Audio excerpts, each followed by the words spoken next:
Most people think saving money is the hard part. But there is a strange moment that almost no one talks about. The moment when you finally reach your first real milestone. Not a few hundred, not emergency cash, but a serious number, $20,000. And instead of feeling secure, many people feel confused. Should they invest it, protect it, spend it on something meaningful, or keep saving forever, afraid to make the wrong move? This video is about what quietly changes when you cross that line, and what financially aware people do differently once they reach it. Not to get rich overnight, but to stop moving in circles. If you grew up in a middle-class environment, money was probably treated like oxygen, necessary, limited, and always slightly stressful. The goal was simple: earn, save, avoid mistakes. But saving alone doesn't change your financial trajectory. It only prepares you for a decision point. $20,000 is not a magical number, but psychologically, it is powerful. It represents control. It represents proof that you can delay gratification. And most importantly, it represents the first moment where money can start working for you instead of the other way around. To understand why this moment matters, we need to understand the system most people are unconsciously following. The middle-class financial path is designed for stability, not growth. Income comes in, expenses go out. Savings sit quietly on the side. Over time, inflation slowly reduces purchasing power. Nothing dramatic happens. No disaster, just gradual effort with gradual results. This pattern feels safe because nothing looks wrong. But safety and progress are not the same thing. The reason $20,000 changes the equation is not because of the amount itself. It's because it creates optionality. Before this point, every financial decision is defensive. After this point, decisions can become strategic. Think of money like energy stored in a battery. Small amounts can power daily needs, but once the battery reaches a certain capacity, it can power systems, investments, opportunities, skill building, risk management.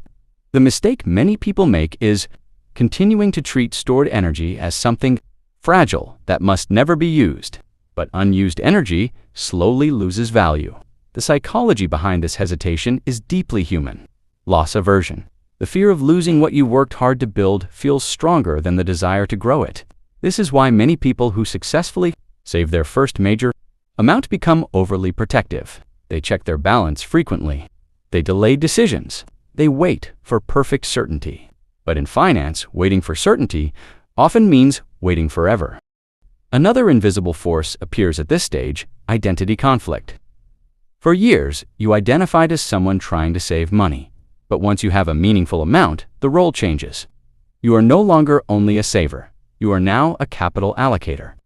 That shift feels uncomfortable because it requires judgment, responsibility, and acceptance of risk. Even small, calculated risk.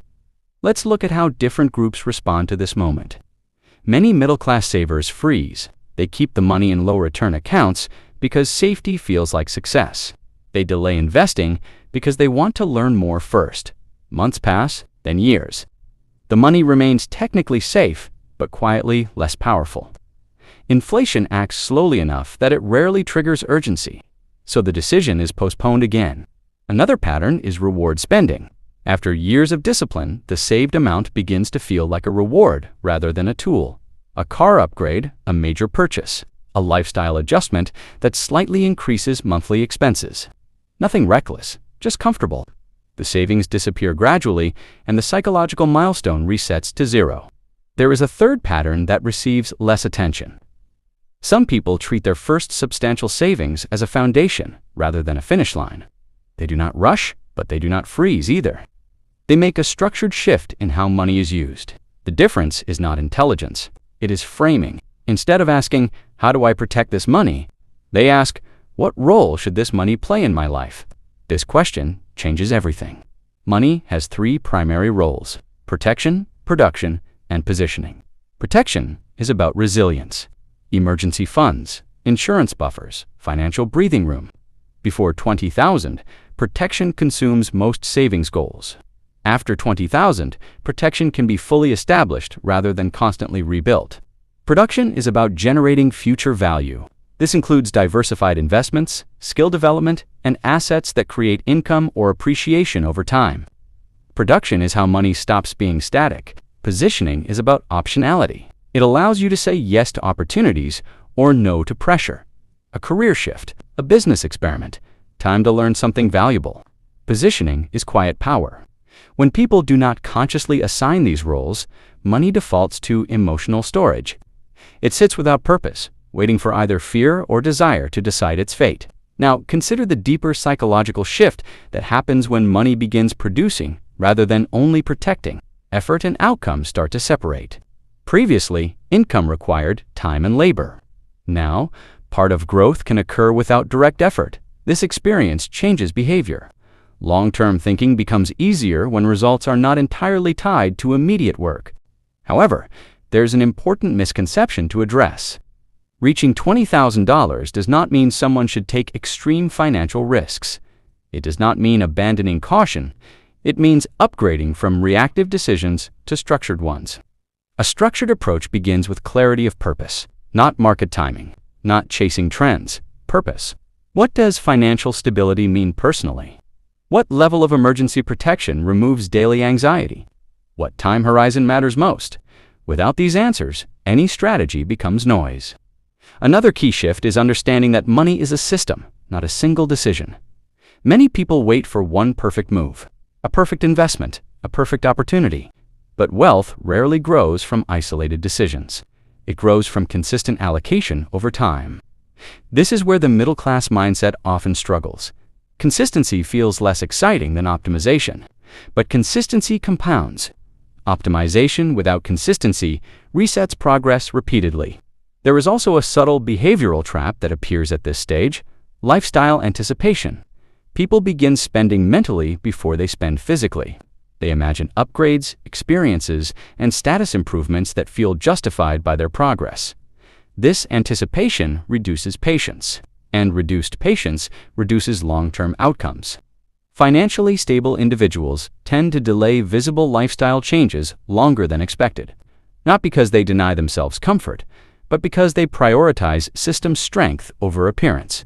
Another observation from real-life patterns is how people interpret risk.